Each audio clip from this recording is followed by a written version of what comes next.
Бусдын гарт хорлогдсон бүсгийн сүнс Баян хонгор аймгийн Хөх толгой ууланд хорогдсон аж. Баян хонгор аймгийн төвд Хөх толгой хэмээх содон нэг л юр бүсийн уул оршдог.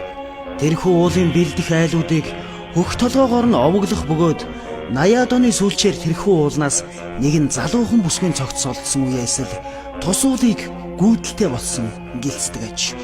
Орой үдшийн цагаар хүмүүс тэрхүү уулын хажуугаар ганц нэгээрээ өнгөрөхөөс жирэхдэг бөгөөд залуус бөөнөрөө тэрхүү гүйдлийг харахаар очдог ч гэсэн олонхон тэр сүнстэй таарлангуудаа айн зүхтэж хэд хэдэн хүн цочирдон галзуурснаасаа болоод Улаанбаатар хот руу шар гаданд илгээгдсэн тухай нутгийн олон ярьдаг. Тус аймгаас ирсэн хэсэг залуус тэрхүү учир битүүлэг явдлын талаар ийхүү хүүрсэн. Энэ нь социалист дарангуй нийгмийн сүүлийн жилүүдэд буюу 80-аад оны сүүлчээр болсон явдал аж. Улаанбаатар хотод багшийн дээд сургууль төгссөн залуухан бүсгүй Тус аймгийн 1-р сургуульд нам засгийн даалгаврын дагуу томилогдсон багшлаад удаагүй байсан бөгөөд нуруу туруу үс зүсээрээ аймагта толгой зохин үеийн залуусын харцыг булаан ийдэг зантай гэдгээрээ хүн ам цон аймгийнхны дунд дорхноод танил болсон. Тэр бүсгийн гэр Хөх толгой уулын бэлд байсан гэлцдэг.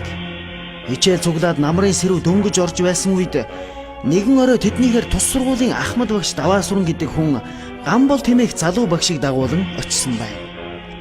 Багш бүсгүй гэрээс нь дуудан ойрхон очиж ярилцах зүйл байна хэмээгээд Хөх толгой уул руу дагуулan явжээ. Даваасүрэн багш Гамболттой 2 шил арх хуваажуулсан тул халамтсан уулын наах нь унтаад өгсөн гэдэг. Харин Гамбол гих залуухан багш бүсгүйг хоргоон хайр сэтгэлээ илчилсэнийг нь багш бүсгүй хүлээж аваагүй учраас хоолойг нь боон толгой руу хид хідэн удаа чулуугаар цохиж ухаан алдуулаад хүчээр хийсэн аж.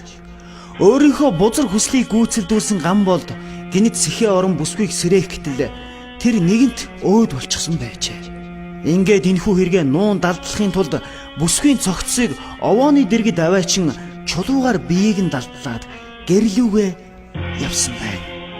Үүр цайх үеэр өглөө болгон уулын билээр тоглодог хүүхдүүд түр амс хийхээр тэрхүү овооны дэргэд сууцгаасан бөгөөд нэг нь чулуун доороос бүсгүй хүний гар цухихыг харан бусаддаа хэлснээр тэд цагдаад мэдгэджээ.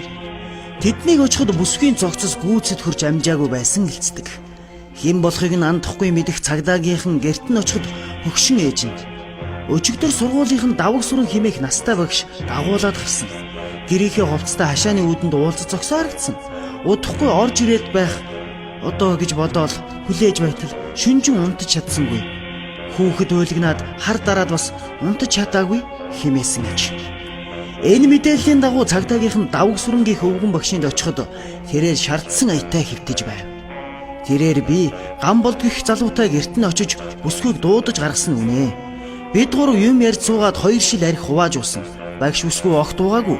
Би настай хүн болохоор дороо тасраад унтаад өгсөн. Үүр зайхад сэрээд гэртээ харсан. Гэхдээ тэр хоёрыг яасныг нь мэдээгүй. Залуу хүмүүс уучраа олоо биз? Ухааны юм яриад сууж байжээ. Өглөө 9 цагийн үед Гамболд гих алуурчны гэрт очиход авгаан 2 хүүхэдтэйгээ цайгаа уун сууж байх бөгөөд харин Гамболд орондоо орон нам унтаж байв.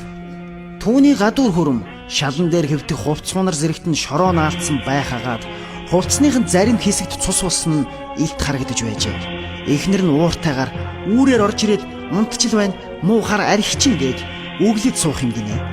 Ийхүү цагдаагийнхан гэмт хэрэгтнийг хөдлөшгүй баримтаар нотлон баривчилсан бөгөөд Гамболдод ялын дээд хэмжээ өгч цаазаар авах ял оногдуулжээ. Хожим энэ иргэн тухай баримтат кино хүртэл хийж байсан байна. Тэр бүсгүй харамсалтайгаар бусдын гарт ам үргэцснээс хойш үүр шөнөөр урт үсээ задгаа тавьсан бүсгүй ам авраарай хэмээн орлон уулын уруу гүйдэг гэсэн яриа мэрсэр гардаг болжээ. Тус аймгийн хийдийн лам нар лүүжин тавин сүнсийг нь амар амгалангийн орон руу илгээх гэсэн боловч бүтээгүй. Одоо хүртэл гүйдэлтэй хүн амтныг айлгасаар байгаа ажээ.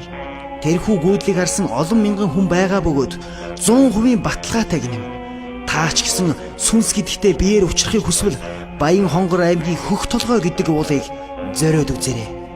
Хөөхийг ядарсан бүсгүй дэндүү өх зовж нас эцснээсээ болж сүнсэн ч амар тайван байхгүй зэлүүд ууланд хорогдсон даанч өрөвдөлтөй юм да. Түүнтэй уулзахыг хүсвэл Баян хонгорыг завир.